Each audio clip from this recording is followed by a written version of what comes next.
mieux lancé, voilà. Tu auras tes généraux Nicolas.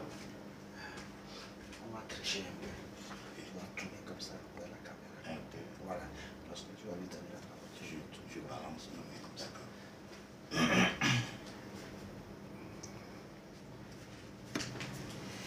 Bon. C'est bon. Vous n'allez plus sortir.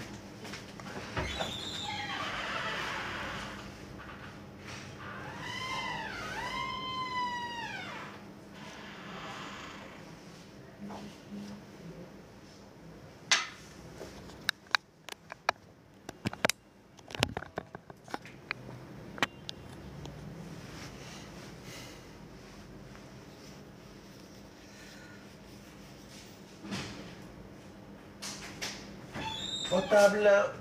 C'est bon. C'est bien.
Bonjour mesdames, bonjour messieurs, bonjour à tous les téléspectateurs. Mesdames et messieurs, nous sommes encore très ravis de vous retrouver une fois encore ce matin dans votre émission Serviteur à l'écoute du grand maître.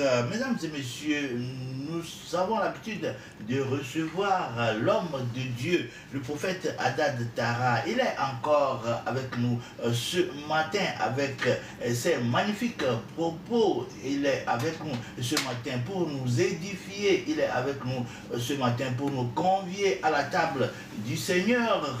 Nous le savons tous qu'il a en vue un grand séminaire complet de rituels dans le mois à venir. Alors, nous sommes avec lui ce matin. Nous le souhaitons la bienvenue. Vous le savez tous qu'il est le guide spirituel. Il a également une ONG dénommée Fraternité universelle pour la conscience du Christ. Et donc, il est le président fondateur de cette ONG. Il est écrivain. Je ne peux pas donner tous ses titres ici sur ce plateau car il en a plein. Nous lui donnons la parole ce matin pour qu'il puisse vous saluer afin qu'on aille vers les choses sérieuses.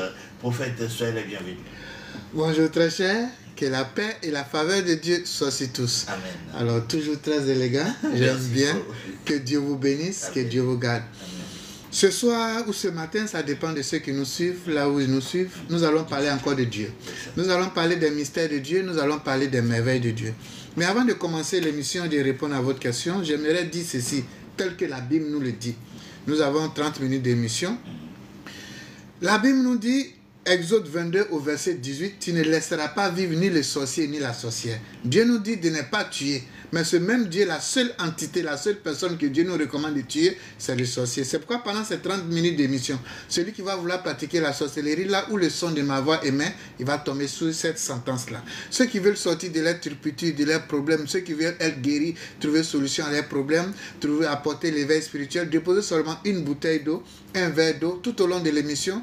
L'onction, les énergies de Dieu vont imprégner cette eau-là. Ceux qui veulent utiliser après l'émission, ils vont l'utiliser. Que vous ayez foi, que vous n'ayez pas foi, Dieu va agir à travers cette action prophétique que Jésus-Christ a eu à faire.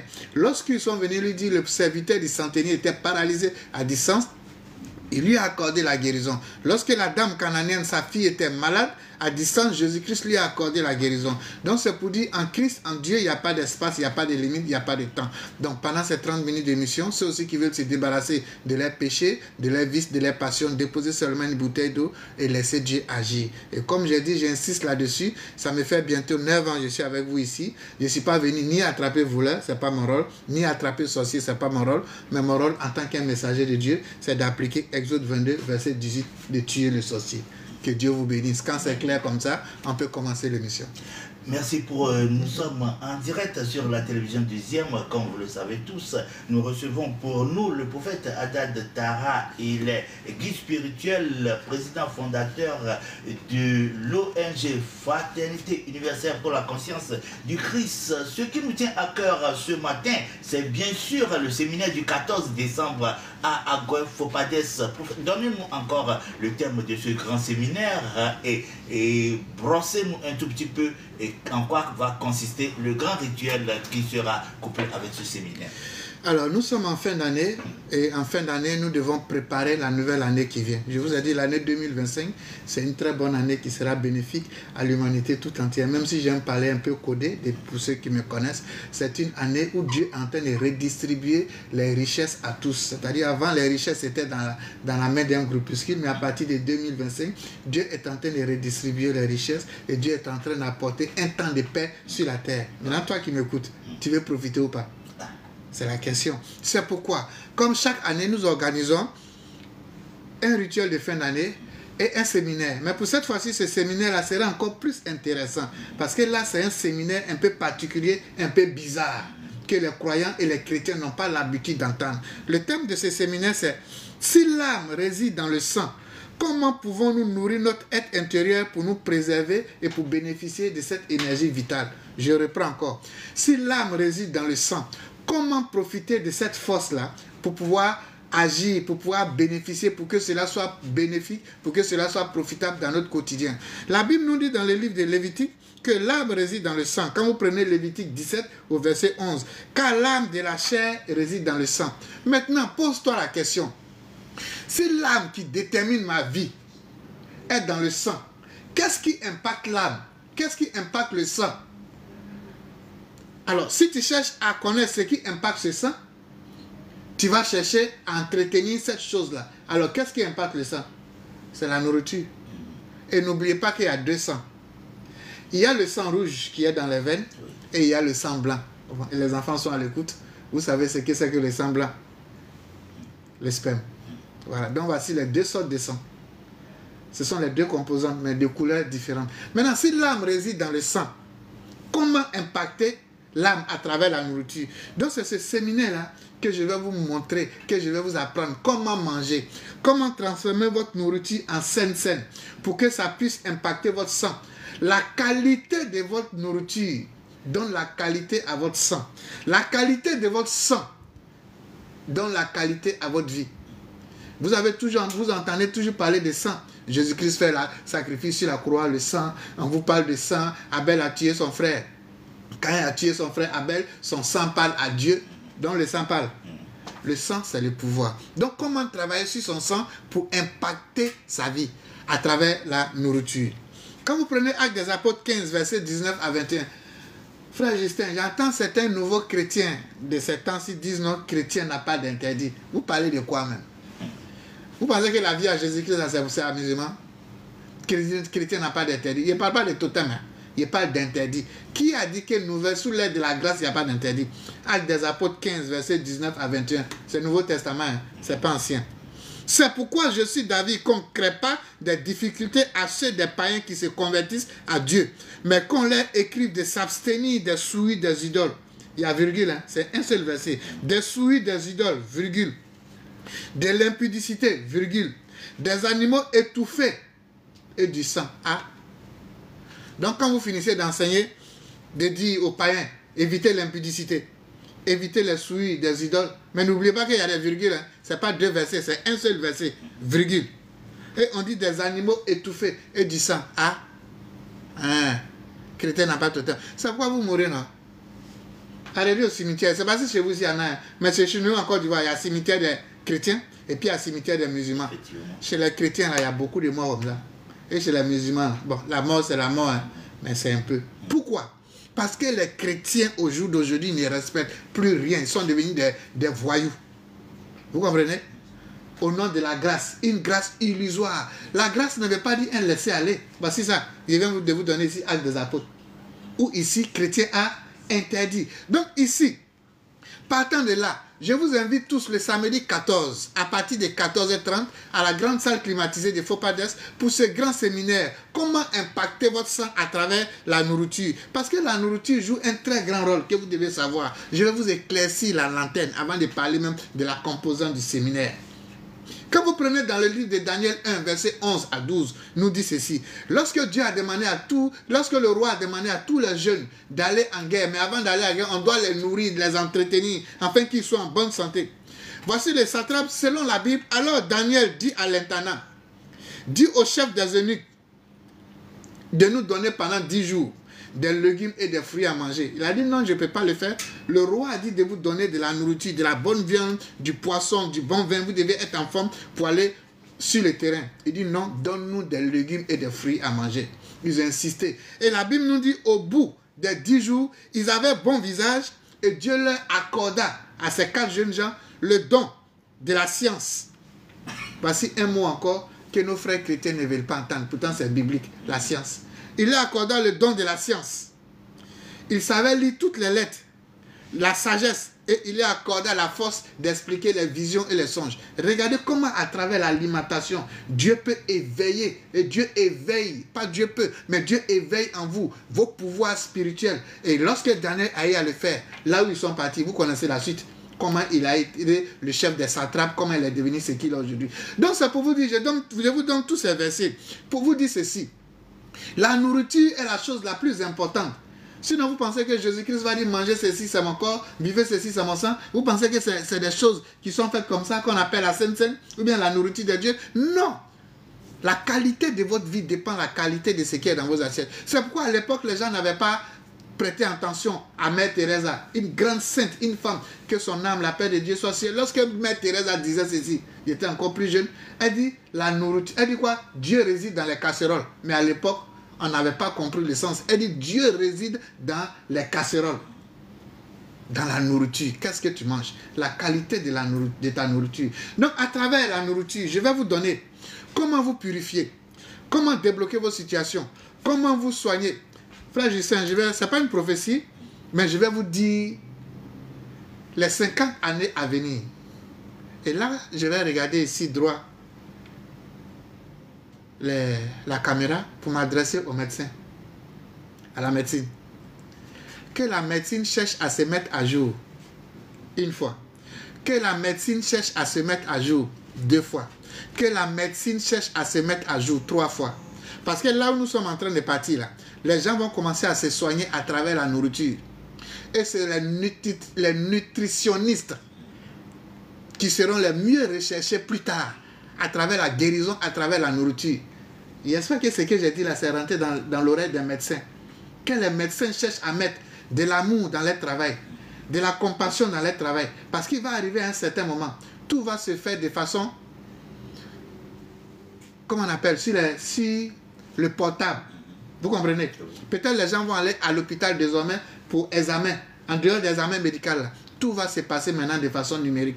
Donc que les médecins cherchent à se mettre à jour et surtout à mettre de l'amour, du sérieux dans leur travail. Sinon, les robots numériques vont prendre la place et les nutritionnistes vont prendre leur place. Parce que les gens vont chercher à se nourrir, à se soigner à travers la nourriture, à travers les plantes pour éviter les effets secondaires de certains médicaments. Donc, je suis un père, un patriarche de la nation. La plupart des médecins, peut-être, sont mes enfants, mes petits frères. Je vous donne le conseil que je peux vous donner pour ne pas demain, vous allez dire non, si on savait. Donc, à travers la nourriture, comment impacter votre vie, comment vous protéger, comment vous purifier, c'est ce que je vais vous montrer le samedi 14 décembre à partir de 14h. Lorsqu'on finit la séance de formation, nous allons maintenant passer au rituel. Ce rituel que je vais faire, vous savez, vous avez accumulé toute l'année des négativités, des impuretés. Je ne parle même pas de sorcellerie, je parle même de saleté, d'impureté.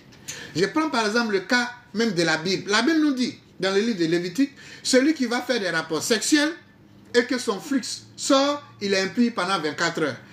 Bon, si toi tu as à faire des rapports sexuels, que ton flux est sorti, c'est-à-dire ton sperme est sorti, tu es impur pendant 24 heures, et que toi, du lundi au lundi, tu passes ton temps à faire des rapports intimes, mais tu ne sais pas comment te purifier. Maintenant, imagine, calcule le nombre de fois dans l'année que tu as eu à faire des rapports intimes, mais tu n'as pas su te purifier pour nettoyer ton corps et ton âme. Toutes ces impuretés-là créent des blocages, créent des impuretés. Vous allez me dire, mais Dieu a dit d'aller, l'homme et la femme doivent être féconds pour multiplier, mais ce même Dieu qui dit d'utiliser ça pour créer, pour faire enfant, là, il te dit, quand ça sort là, tu es impur. C'est pourquoi dans le psaume 51, nous dit, David pouvait dire ceci, je suis né dans le péché, ma mère m'a conçu dans l'impureté. Vous comprenez? L'or sort de la boue, mais la boue, est-ce que la boue c'est une bonne chose pour quelqu'un qui est bien habillé? Non. C'est la même chose. Donc c'est pour vous dire, ce que je viens de dire est très capital. Instruisez-vous, formez-vous. Ce petit mot, ce bout de phrase que je viens de dire, faites des recherches dessus, vous allez connaître, vous allez avoir une destinée glorieuse. Car celui qui sait canaliser son énergie sexuelle pourra mieux orienter sa vie. Alors, regardez à travers les rapports intimes, comment vous êtes souillé toute l'année. Ça fait déjà un blocage. Ça crée des blocages. Maintenant, comment vous nettoyez, comment vous purifiez pour pouvoir rentrer dans la nouvelle année. Donc c'est pourquoi nous organisons ces rituels. Pour ceux-là qui ont la paresse de prier, qui ont la paresse de faire des actions prophétiques, nous organisons ces rituels collectifs pour pouvoir vous nettoyer, pour pouvoir vous purifier. Regardez maintenant les attaques que vous avez reçues par la sorcellerie. Les sorciers vous ont attaqué. Même si vous avez des coques de protection, même si vous avez des prières de protection, mais n'oubliez pas, c'est comme un boxeur. Vous allez faire la boxe, même si vous avez gagné, mais n'oubliez pas que l'adversaire vous a porté des coups, ça va vous laisser des séquelles. D'autres même ont la victoire, même dans les blessures. C'est la même chose avec le corps, les différents corps subtils. Les attaques occultes que vous avez reçues, même si vous êtes protégé, mais ça va laisser des séquelles sur certains corps subtils et qui vont engendrer des blocages, qui vont engendrer la lenteur. N'oubliez pas que quelqu'un qui est beaucoup attaqué, les séquelles que ces attaques laissent, ça influence et ça agit sur sa vie financière et sur sa vie matérielle. C'est pourquoi la plupart de ceux qui sont protégés spirituellement, leur vie financière et leur vie sentimentale prennent véritablement un coup. Ce n'est pas de l'amusement, tout ce que nous sommes en train de dire. Donc, ce rituel de fin d'année va vous purifier de vous-même vos péchés. Parce que la Bible nous dit, celui qui pêche est impur. Le salaire du péché, c'est la mort. Maintenant, regarde-toi comment tu pêches. Tu as en toi le doute. Tu as en toi la haine. Parce que quand tu doutes, comment quelqu'un peut être en Dieu et puis encore douter? Alors que la foi nous dit, c'est la ferme assurance des choses qu'on espère, une démonstration de celles qu'on ne voit pas. Moi, j'ai foi en Dieu, je me laisse abandonner en Dieu. Mais toi, tu dis tu es chrétien, tu es musulman, tu es bouddhiste. Et puis encore, tu as encore en toi le doute. Tu es un mécréant, tu te fous de Dieu. Parce que tu ne peux pas... Est-ce que vous, votre enfant qui est chez vous à la maison, votre enfant de 7 ans, s'il doute de vous, ça va vous plaire? Vos enfants que vous avez mis au monde, ils doutent de vous. C'est-à-dire, ils doutent de votre capacité de père. Est-ce que vous, ça va vous plaire? Et vous êtes dans le doute. Vous êtes dans la haine. Dieu dit d'éviter la haine, mais vous êtes dans la haine. Regardez au jour d'aujourd'hui, les chrétiens X qui ne parlent pas aux chrétiens X parce qu'ils pensent qu'ils détiennent la vérité. Le corps, même certains corps qui sont dans le christianisme, ne parlent pas avec d'autres religions parce qu'ils pensent détenir la vérité. Regardez-moi dans quelle bêtise humaine que vous vivez. Vous avez en vous la haine. Comment quelqu'un qui est en Dieu peut avoir en lui la haine? Vous créez des envoûtements. Vous avez en vous la jalousie. Là, au jour d'aujourd'hui, même la jalousie, mais on n'en parle pas. À cause de la jalousie au jour d'aujourd'hui, les chrétiens qui ont réussi aujourd'hui sont devenus la risée de tous les rameaux de sectes qui naissent au jour d'aujourd'hui. Les chrétiens qui ont réussi aujourd'hui sont attaqués de toutes parts. Tellement les autres rameaux religieux ou bien spirituels qui commencent à naître au jour d'aujourd'hui, ils envient les chrétiens qui ont réussi. Ah, c'est des vendeurs, ils prennent la dîme des gens, ils prennent l'offrande des gens, ils réussissent. N'allez pas là-bas, c'est la religion des importés. Regardez, la haine a pris le cœur. Maintenant, regardez un peu, ouvrez vos yeux. Voici des gens qui viennent avec, d'après eux, une nouvelle religion, une nouvelle spiritualité, mais qui ont en eux la haine. C'est-à-dire qu'ils veulent venir combattre un ancien système que eux, ils pensent que, entre guillemets, eux, ils pensent que c'est mauvais, mais ils ont en eux la haine. Bon, c'est un combat perdu d'avance. C'est un combat qui est perdu d'avance. On ne peut pas être dans la haine pour parler de spiritualité ou bien pour parler de religion. Ça ne peut pas impacter. Car la haine attire la haine. L'amour repousse la haine. Et l'amour attire l'amour. Et regardez la haine dans le cœur des gens au jour d'aujourd'hui. Tellement les gens sont remplis de haine. Même les enfants de 14 ans au jour d'aujourd'hui, ils ont la maladie qu'on appelle hypertension. Parce qu'ils naissent avec la haine. L'environnement est pollué, les enfants de 14 ans ont hypertension. Vous avez en vous la haine. Ça suit votre aura, ça suit votre étoile. Vous avez en vous la peur. Voici encore un autre mot. La plupart des religions au jour d'aujourd'hui créent la peur dans les fidèles pour les empêcher d'aller voir de l'autre côté, pour les empêcher d'être émancipés spirituellement. Ils créent la peur d'un ennemi invisible. Je vais vous donner une confidence. Payez le livre, les 48 lois du pouvoir. Vous allez voir toutes ces bêtises qu'on vous fait faire là. Ils vont lire le livre des 48 lois du pouvoir pour adapter ça à la politique, pour adapter ça à la religion, pour mieux vous manipuler, assujettir et abrutir. Parce que la peur est un outil de domination, d'abrutissement et d'assujettissement. Tu es chrétien, qui on te dit qu'il ne faut pas aller au village. Tu es chrétien, on dit qu'il ne faut pas faire don. Tu es en train de souiller ton aura à travers la peur. Je ne peux pas concevoir et accepter qu'un chrétien ait peur du démon, du sorcier. Mais où est sa chrétienté? Ça n'a même pas de sens. Vous vous souillez, vous vous envoûtez. Tu es envieux, tu es pessimiste, tu ne crois même pas en toi. Dieu te dit tu es béni, mais toi, comme tu n'as pas vu de tes yeux, tu ne crois pas, tu ne crois plus. Donc vous voyez un peu, c'est 7 démons que je viens de citer là. Vous souillez, c'est ce qu'on appelle l'auto-envoûtement, l'envoûtement naturel, vous-même. Et qu'est-ce qu'il faut faire? Il faut s'en débarrasser. Parce que le 21 décembre approche, le solstice d'hiver approche, où le Christ, l'enfant, le premier-né va revenir sur la terre. Vous connaissez dans le livre de Genèse 1, Fias lutte. Aussitôt la lumière est venue, aussitôt elle est repartie. C'est ce qu'on appelle le Christ, le premier-né que Dieu a pris pour créer les choses. Cette force-là qu'on appelle le solstice d'hiver, le Christ, l'énergie christique, cette force christique, elle redescend chaque année le 21 décembre. Maintenant, lorsque le Christ revient, lorsque cette force revient, qu'est-ce qu'elle trouve à la maison? Qu'est-ce qu'elle trouve à la maison? Quand je parle de la maison, qu'est-ce qu'elle trouve dans ta pensée? Qu'est-ce que cette force-là trouve dans tes émotions? Qu'est-ce que cette force-là trouve dans tes actes? Parce que lorsque cette force vient, elle vient amplifier ce que tu as. Qu'est-ce que tu as à la maison? C'est ce que tu as à la maison que le prophète va multiplier pour te donner. C'est ce que tu as à la maison que Dieu va multiplier pour te donner.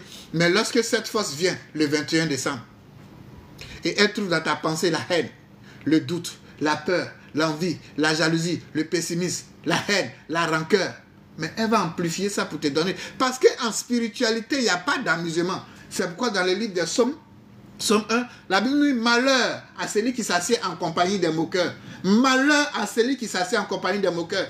La spiritualité, la vie en Dieu, il n'y a pas d'amusement. La plus petite pensée émise engendre un résultat. La plus petite parole émise engendre un résultat. La plus petite émotion engendre un résultat. Le plus petit acte posé engendre un résultat. Et la somme de ces 4 choses-là détermine ta vérité, ta vie. Et tu sommes ce que tu récoltes. Maintenant, toi, lorsque le Christ, la force christique, le premier-né, redescend le 21 décembre, qu'on appelle le solstice d'hiver, pour pouvoir redonner vie, profiter de la nouvelle année, qu'est-ce qu'elle vient trouver pour amplifier? Ces négativités, ces vices, c'est pourquoi. Vous qui avez accumulé ces négativités, Dieu vous donne encore une possibilité chaque année, à travers les croisades, les séances de prière, pour vous charger, pour vous purifier, enfin de bénéficier, de profiter de cette force-là, pour vous élever dans les hauteurs. Donc ce rituel va vous apporter le déblocage, la chance, la stabilité financière, la stabilité sentimentale. Elle va vous protéger de tous vos maux et faire retour à l'envoyeur. Pour ceux qui me connaissent, moi je ne suis pas venu attraper sorcier ni voleur, mais Dieu me permet de tuer les sorciers. C'est pourquoi il y a quelqu'un qui me disait, mais prophète, avec tous ces savoirs que vous avez là, pourquoi arriver à un certain moment, il n'y a pas la masse véritablement qui vous suit? Il a commencé à rire. Vous voulez que je réponde sincèrement? Parce que cette masse qui est dans les choses de masse, il y a beaucoup de sorciers dedans. Moi, je n'attrape pas sorcier, je tue sorcier. Donc, si vous voyez des gens venir à mes séances, c'est parce que cela, il n'y a pas sorcier parmi eux. Si tu veux essayer, si tu connais ton enfant, bien ton papa qui est sorcier, envoie-le une fois dans mes séances. S'il est vraiment sorcier, hein, tu vas voir, soit il y a 2 cas. Soit s'il retourne, il n'est plus sorcier, soit s'il retourne, il meurt. Donc voici les 2 cas. Donc c'est pour vous dire, ce rituel va vous apporter la protection. Ce rituel va vous apporter la purification. Ce rituel va vous apporter la chance, le déblocage, la bénédiction et surtout la santé parfaite. Ce n'est pas que nous ne tombons pas malades. Tout le monde tombe malade. Mais si c'est maladie naturelle, Dieu peut nous aider à travers la médecine, à travers la science et à travers certains remèdes, nous sortir de là. Mais si c'est des maladies liées aux pratiques occultes, de la sorcellerie, ce rituel va enlever toutes ces choses-là et vous serez protégés. Bien-aimés, la vie n'est pas un jeu. Cherche à organiser ta vie. Tu ne veux pas manger les meilleurs fruits de la terre, tu ne veux pas vivre heureux, tu tu ne veux pas vivre prospère, Dieu n'a rien contre la richesse, la prospérité. Seulement, Dieu ne veut pas que tu t'attaches à la richesse. Parce que quand tu es homme spirituel, tu ne dois pas t'attacher aux choses matérielles, mais tu dois posséder les choses matérielles. Donc toi qui m'écoutes, viens chercher ta bénédiction. C'est le samedi 14 décembre, à partir de 14h, à la grande salle climatisée de Faux Pas d'Est. Donc ceux qui veulent participer au rituel, vous pouvez venir avec un tissu blanc. 1 mètre de tissu blanc. Vous pouvez venir avec un paquet de sel. Vous pouvez venir 1 mètre de tissu blanc, un paquet de sel, une bouteille d'eau. D'autres vont dire, mais tu es chrétien, mais tout ça là, ça vient chercher quoi? Eh les gars, Ézéchiel 47, verset 12 nous dit ceci. Puisque à partir du 21 décembre, le solstice d'hiver, je vous ai déjà fait une émission là-dessus pour aller regarder l'émission antérieure. Vous redevenez une nouvelle personne, une nouvelle créature à partir du 21 décembre, c'est-à-dire un nouveau-né. Un nouveau-né, qu'est-ce qu'on fait? On lui fait des sorties d'enfants. Donc, ces éléments vont vous permettre à partir du 21, lorsque vos atomes, vos cellules sont en train d'être régénérées, vous devenez une nouvelle nature, Dieu vous redonne encore une possibilité de faire ce qu'on appelle la sortie d'enfants. C'est un rituel de purification. C'est pourquoi quand vous prenez dans le livre Ézéchiel 47 au verset 12, avant même de lire dans le livre Ézéchiel 47 au verset 12, je vais vous dire ceci. Dieu étant un Dieu sept, quand vous prenez Ézéchiel 16 au verset 4, ce rituel est biblique. À ta naissance, où tu naquis, ton nombril n'a-t-il pas été coupé? 1. N'as-tu pas été lavé dans de l'eau pour être purifié? 2. N'as-tu pas été frotté du sel? 3. N'as-tu pas été enveloppé dans les linges, le tissu blanc? 4. C'est rituel. Frère Justin, la vie chrétienne n'est pas un jeu. Non. Ce n'est pas une histoire de la grâce suffit. Non. Que Dieu vous bénisse. Donc c'est pourquoi j'invite tout le monde, que vous soyez chrétien, que vous soyez musulman, Dieu ne fait exception de personne. C'est pourquoi le prophète Mohammed, que la paix de Dieu soit sur lui. J'invite mes frères les musulmans. Il nous dit ceci dans les hadiths 19, ou bien dans les hadiths 10. Il dit tous les croyants sont des frères. Vous devez vous aimer mutuellement. Si tous les croyants sont des frères, qu'on doit s'aimer mutuellement. Donc toi qui m'écoutes, que tu sois chrétien, que tu sois musulman, que tu sois bouddhiste, cet enseignement est pour toi. Même Kémite, cet enseignement est pour toi. Je n'ai jamais vu parler des chrétiens. Je n'ai jamais vu parler des musulmans. Je n'ai jamais vu parler d'évangéliques. Je n'ai jamais vu parler des catholiques. Je n'ai pas encore vu pauvreté des chrétiens. Je n'ai pas encore vu pauvreté des musulmans. Si le mal est uni pour vous faire mal, pourquoi ce qui est bien, qui doit être uni pour nous faire du bien, doit être divisé? Je suis chrétien, mais c'est quand vous voyez mon raisonnement, je suis bête. Ça, je m'adresse à ceux qui disent non, la chrétienté, c'est pour les gens, ça abrutit les gens. Quand tu regardes mon raisonnement, je suis bête.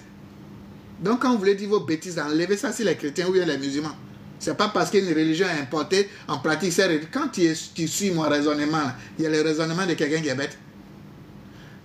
Je m'adresse encore à vous, les soi-disant parvenus là, qui insultez les chrétiens et les musulmans. On vous aime, vous êtes nos frères. On ne peut pas vous détester. Mais ce qu'on essaie de vous dire, quand vous apportez une nouvelle révolution, que vous appelez être spirituelle, mettez de l'amour dedans et non de la haine. Mettez de l'empathie dedans. Votre révolution va prendre. Mais tant que votre révolution sera basée sur la haine, les jugements, les dénigrements, c'est un combat perdu d'avance. Ce n'est pas que j'ai peur de dire votre nom, je n'ai pas peur de dire votre nom, mais la sagesse anime. Vous savez de qui je parle. Laissez la chrétienté, laissez les chrétiens et les musulmans. Ce n'est pas la chrétienté ni la religion musulmane qui met l'Afrique en retard. Quand vous me voyez raisonner là, je suis en retard. Quand vous me voyez faire les dons de millions, je distribue l'argent aux pauvres partout, aux désœuvrés partout. Vous pensez que la chrétienté est bête? Non. C'est ce message que je voulais apporter aux gens pour éclairer la lanterne des gens. Parce que 2024, là, on n'a qu'à se dire la vérité, on va rester ici pour bénéficier de 2025. Que tu sois chrétien, que tu sois musulman, que tu sois bouddhiste, que tu sois kémite, africain, unissons-nous dans la fraternité, dans la paix, pour pouvoir faire évoluer nos chers continents, l'Afrique et surtout la race noire. Vous ne voyez pas que la race noire souffre? On est insulté de tout le monde. Nous sommes maltraités de tout le monde. Nous sommes maltraités de tout le monde. Mais est-ce que nous allons rester dans la division? Nous avons tous un Dieu qui est un Dieu de gloire. Que ce Dieu-là puisse animer nos cœurs, afin que nous puissions mettre nos différents de côté et nous puissions nous aimer. On n'est pas obligé de prier de la même manière, mais au nom de Dieu, on peut vivre en parfaite harmonie. Que Dieu vous bénisse. Amen. Mesdames et messieurs, nous sommes avec le prophète Haddad Tara. Il nous parle d'un grand séminaire et ce sera ce 14 décembre à la salle Fopades d'Aguenivé. Nous sommes toujours avec lui. Il nous a parlé de ce séminaire qui sera couplé d'un rituel. Le prophète Haddad Tara, il y a un autre rituel derrière ce rituel dont vous êtes en train de parler, mais l'autre rituel, vous ne touchez pas du doigt. Moi, je pense le dire sur cette antenne, c'est le don que vous pensez faire aux démunis ce jour-là. Est-ce vraiment un autre rituel ou bien c'est du don en l'air comme ça? Parce que moi, j'ai compris que donner, c'est recevoir. Et donc, c'est un rituel, bien sûr. Le plus grand rituel par excellence, c'est le rituel du donner. La Bible nous dit donne aux pauvres. Tu es en train de, comment on appelle, tu es en train d'emmagasiner ta richesse. Donnez aux pauvres, donnez aux nécessités, donnez aux veuves, donnez à ceux qui en ont besoin, donnez aux hommes de Dieu, donnez à ceux qui font l'œuvre de Dieu, donnez à la société qu'on appelle l'utilité publique, c'est faire œuvre de Dieu. C'est ça la religion. La vraie religion consiste à donner et non seulement à prier. La vraie religion, c'est de donner. C'est pourquoi vous voyez, je passe tout mon temps à donner. Ce n'est pas que je suis multimilliardaire. Non, je ne suis pas multimilliardaire. Souvent même, je donne et puis moi-même, je reste comme ça.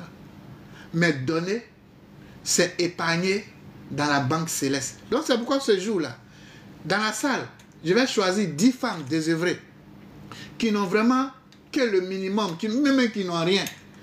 Je vais encore choisir 10 dans la salle à qui je vais donner un accompagnement de commerce. Mais 10 femmes.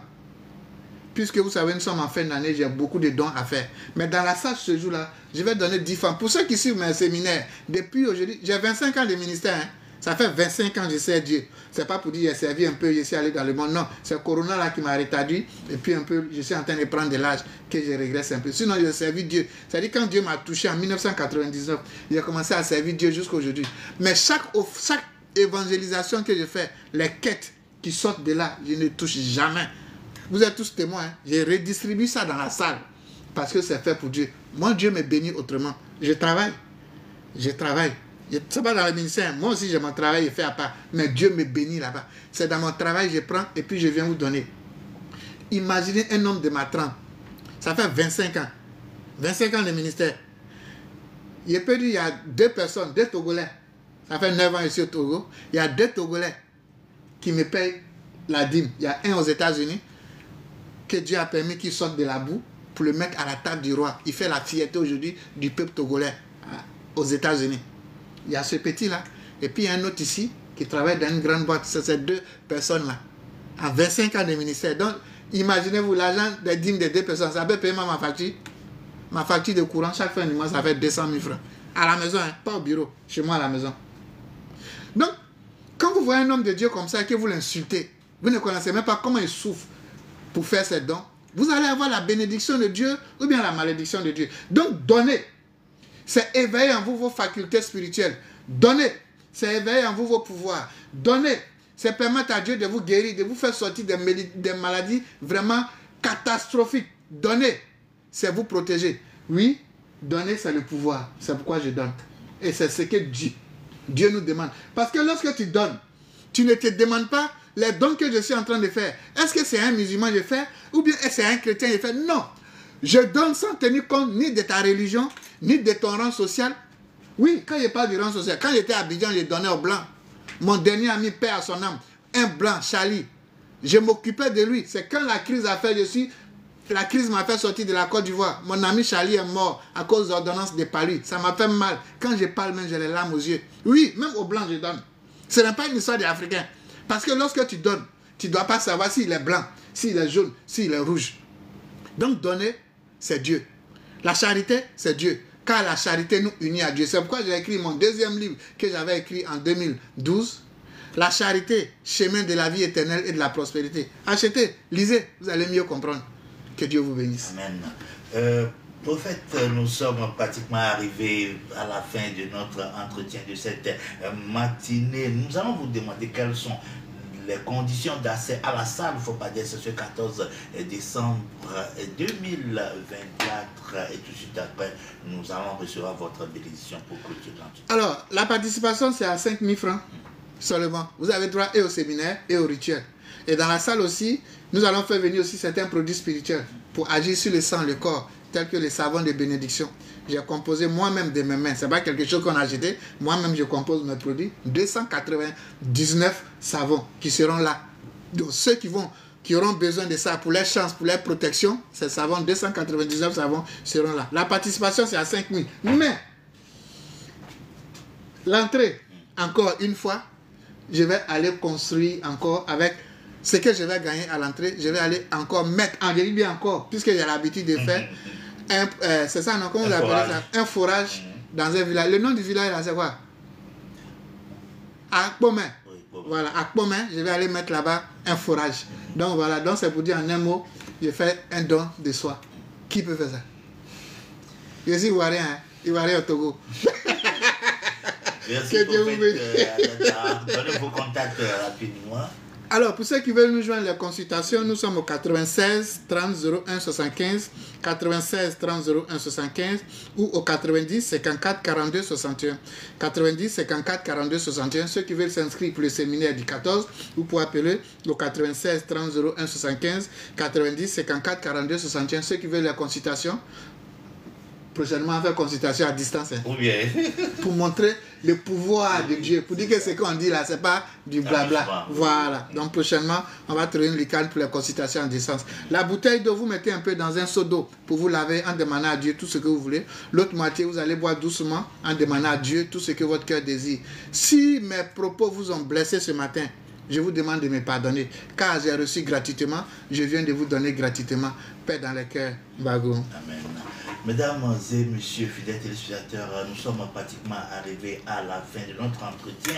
Il s'appelle Prophète Adatara, notre invité du jour. Vous avez reçu de lui, alors que le Seigneur lui donne plus d'onction afin qu'il puisse impacter le peuple de Dieu. Pourquoi pas les mécréants également. Soyez bénis. Appelez-moi Justin Moto pour la présentation. Et au niveau technique, nous avons notre frère et ami Emmanuel Lago. Il est en collaboration avec Quentin Bidola. Soyez bénis. Agréable journée à toutes et à tous. Nous vous disons au revoir et à très bientôt. Bye bye.